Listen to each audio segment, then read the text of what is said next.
एक समय की बात है। भगवान बुद्ध और उनके प्रिय शिष्य आदित्य एक शांतिपूर्ण गांव से गुजर रहे थे। वे दोनों लंबे समय से एक साथ यात्रा कर रहे थे और जैसे ही उन्होंने एक छोटे से गांव में प्रवेश किया, भगवान बुद्ध ने शिष्य से कहा, आदित्य, हमें यहां कुछ समय रुकना चाहिए। यह गांव हमारे लिए कुछ खास संदेश लाएगा। आदित्य, जो भगवान बुद्ध के शब्दों पर गहरी श्रद्धा रखते थे, अपने गुरु के साथ कदम से कदम मिलाकर चल रहे थे। उनकी आंखों में केवल एक ही उद्देश्य था, आत्मज्ञान प्राप्त करना। गांव में पहुंचते ही उन्हें एक साधारण सा घर दिखाई दिया। वह घर बाहर से बहुत ही सादा था, लेकिन भीतर एक विशेष प्रकार की शांति और समृद्धि का एहसास होता था। आदित्य ने भगवान बुद्ध से कहा, गुरुदेव, मुझे लगता है कि हम यहां रुक सकते हैं। मुझे यह स्थान बहुत शांति का एहसास दे रहा है। भगवान बुद्ध मुस्कुराए और बोले, यहां जो कुछ भी मिलेगा वह तुम्हारे लिए एक मूल्यवान पाठ होगा। घर के भीतर एक युवा साध्वी शिवानी अपने ध्यान में लीन बैठी हुई थी। उसका चेहरा पूरी तरह से शांत था और उसकी आंखों में गहरी समझ थी। उसने भगवान बुद्ध और आदित्य का स्वागत किया, बिना किसी हड़बड़ी के, जैसे वह पहले से ही जानती हो कि वे आ रहे हैं। उसकी आवाज में इतनी मधुरता और शांति थी कि सुनने वाले का दिल धीरे धीरे शांत हो जाता था। आदित्य को उसके चेहरे की सादगी और उसकी आंतरिक शांति ने मंत्रमुग्ध कर दिया। शिवानी ने उन्हें भोजन के लिए आमंत्रित किया। घर में कोई भव्यता नहीं थी, लेकिन वहां की सादगी और शांति को देख आदित्य का मन कुछ और ही विचारों में खो गया। आदित्य ने भोजन के दौरान साध्वी के व्यक्तित्व पर ध्यान देना शुरू किया। उसकी सुंदरता और शांति ने उन्हें मंत्रमुग्ध कर दिया और उनका मन कई अनचाहे विचारों से भरने लगा। उनका मन यह सोचने लगा कि वह कितना भाग्यशाली होता यदि वह इस साध्वी के साथ जीवन व्यतीत कर पाता। वो सोचने लगा, काश शिवानी मेरी जीवन संगिनी होती तो उसकी जिंदगी में कितनी खुशियां होती। कभी वो उसके सौंदर्य के बारे में सोचता, कभी उससे विवाह के बारे में सोचता। भोजन के दौरान ऐसे न जाने कितने ही अशुद्ध विचार उसके मन में आते जाते रहे।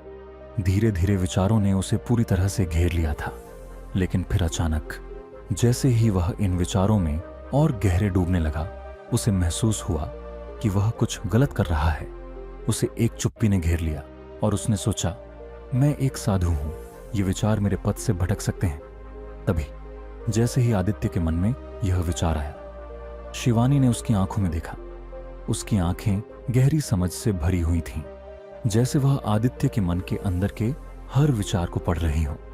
शिवानी ने बिना कुछ कहे बस शांतिपूर्वक अपनी आंखें बंद कर लीं और ध्यान में बैठ गईं। उसे यह समझ में आ गया कि शिवानी ने उसके मन के अशुद्ध विचारों को पढ़ लिया था।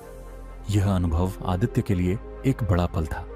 उसे गहरी शर्मिंदगी महसूस हुई, जैसे उसकी सारी भावनाएं नग्न हो गई हों। वह सोचने लगा, कैसे वह इस अशुद्धता को अपने मन से निकाल सकेगा।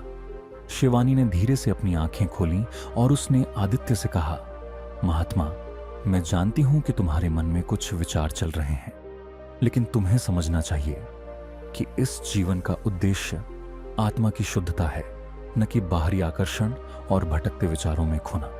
जो जीवन का त्याग कर शुद्धता और संयम को अपनाता है, वही वास्तव में सच्चा संत होता है। आदित्य के मुंह से कोई शब्द नहीं निकल पाया। वह सिर झुकाकर भगवान बुद्ध की ओर देखने लगा और भगवान बुद्ध ने भी शांति से उसे देखा। भगवान बुद्ध मुस्कुराए और कहा, तुम्हें अपने मन की अशुद्धता को समझने का अवसर मिला। आदित्य, यह जीवन केवल आत्मा की उन्नति के लिए है और तुमने अब इसे सही दिशा में देखा है। आदित्य ने आंतरिक रूप से महसूस किया कि वह बाहरी रूपों और भटकते विचारों के पीछे न भागे, बल्कि अपनी आत्मा की शुद्धता और साधना पर ध्यान दे। वह संकल्पित होकर भगवान बुद्ध के साथ अपने साधु जीवन की ओर चल पड़ा, अपने मन को शुद्ध करने का निश्चय करते हुए। यह विस्तार से की गई कहानी हमें यह सिखाती है कि केवल बाहरी रूप और आकर्षण नहीं, बल्कि हमारे भीतर की शुद्धता और संयम ही सच्चे संत के लक्षण होते हैं। विचारों की शुद्धता जीवन के सबसे महत्वपूर्ण पहलुओं में से एक है। हमारे विचार ही हमारे कार्यों, व्यवहार और जीवन की दिशा तय करते हैं। अगर विचार शुद्ध होते हैं तो वे हमें सही मार्ग पर चलने के लिए प्रेरित करते हैं। शुद्ध विचार मन को शांति और संतुलन प्रदान करते हैं, जबकि अशुद्ध विचार हमारे मन में भ्रम और असमंजस पैदा करते हैं। जब हम अपने विचारों को शुद्ध करते हैं तो हम अपनी आत्मा के करीब पहुंचते हैं। इसके लिए हमें अपने मन को निगरानी में रखना होता है और नकारात्मक, असंवेदनशील या भ्रामक विचारों को दूर करना होता है। साधना, ध्यान और आत्मविश्लेषण के द्वारा हम अपने विचारों को शुद्ध कर सकते हैं।